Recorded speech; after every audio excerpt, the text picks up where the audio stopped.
Chapter 10. I meet my master Shri Yukteshwar. Faith in God can produce any miracles except one, passing an examination without study.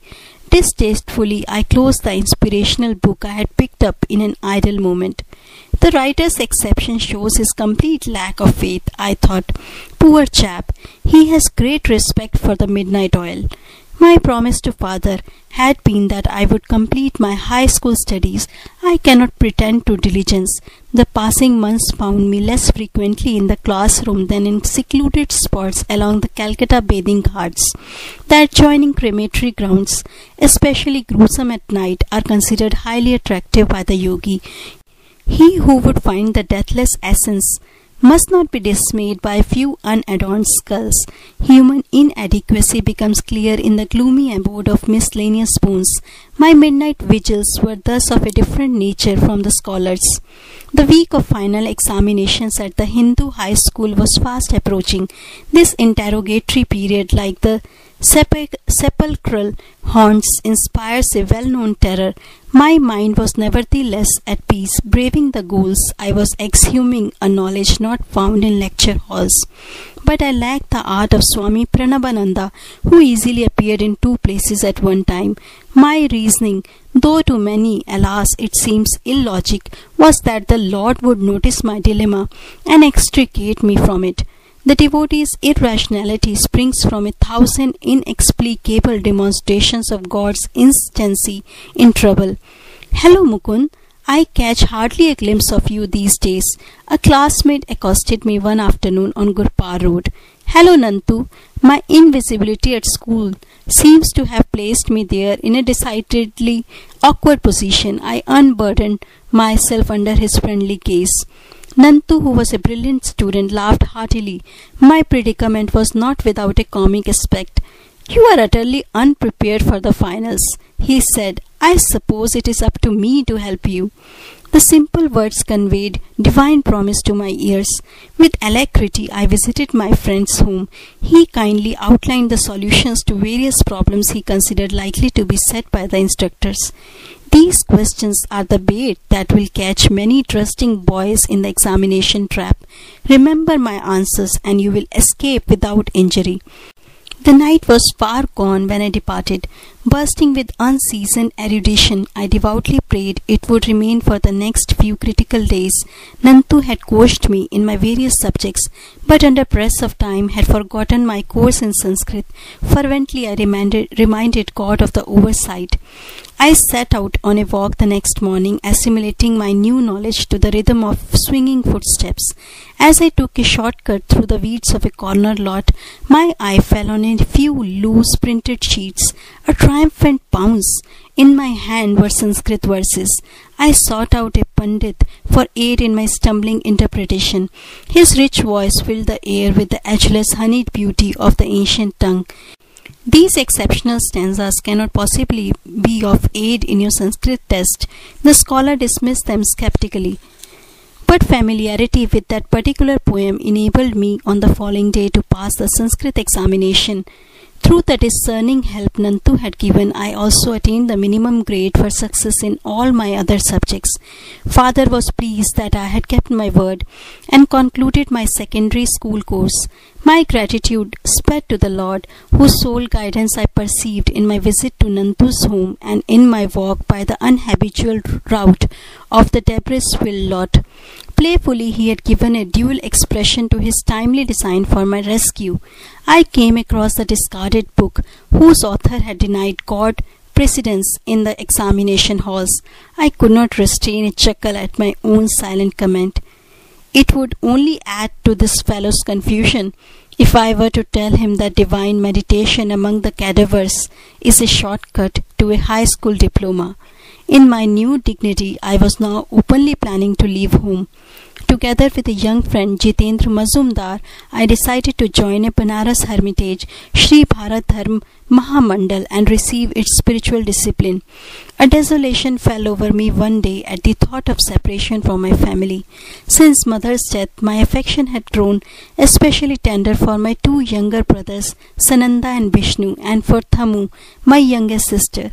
I rushed to my retreat, the little attic that had witnessed so many scenes in my turbulent sadhana. After a 2-hour flood of tears, I felt singularly transformed as by some alchemical cleanser. All attachment disappeared. My resolution to see God as the friend of friends became adamantine. I make one last plea. Father was distressed as I stood before him for his blessing. Do not forsake me and your grieving brothers and sisters. Revered Father, how can I tell my love for you? But even greater is my love for the Heavenly Father, who has given me the gift of a perfect Father on earth. Let me go, that I someday return with a more divine understanding. With reluctant parental consent, I set out to join Jitendra already in Banaras at the ashram. On my arrival, the young head Swami Dayananda greeted me cordially. Tall and thin, of thoughtful mien, he impressed me favorably. His fair face had a Buddha-like composure. I was pleased that my new home possessed an attic where I managed to spend the dawn and morning hours.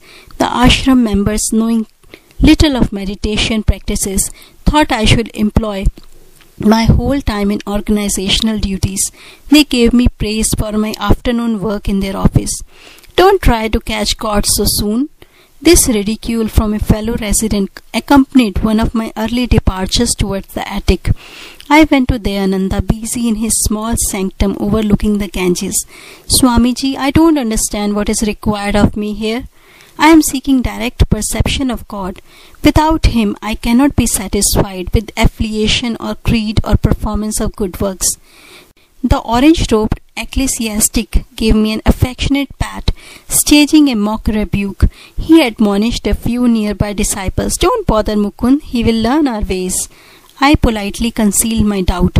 The students left the room not noticeably bent by their chastisement. Dayanandaji had further words for me. "Mukund, I see that your father is regularly sending you money. Please return it to him. You require none here.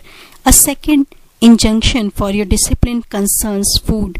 Even when you feel hunger, do not mention it." Whether famishment gleamed in my eye, I knew not. That I was hungry, I knew only too well. The invariable hour for the first ashram meal was 12 noon. I had been accustomed in my own home to a large breakfast at 9 o'clock. The 3-hour gap became daily more interminable. Gone were the Calcutta years when I could rebuke the cook for a 10-minute delay. Now I tried to control my appetite. I completed a 24-hour fast. With double zest, I awaited the following midday. Dayanandaji's train is late. We are not going to eat until he arrives.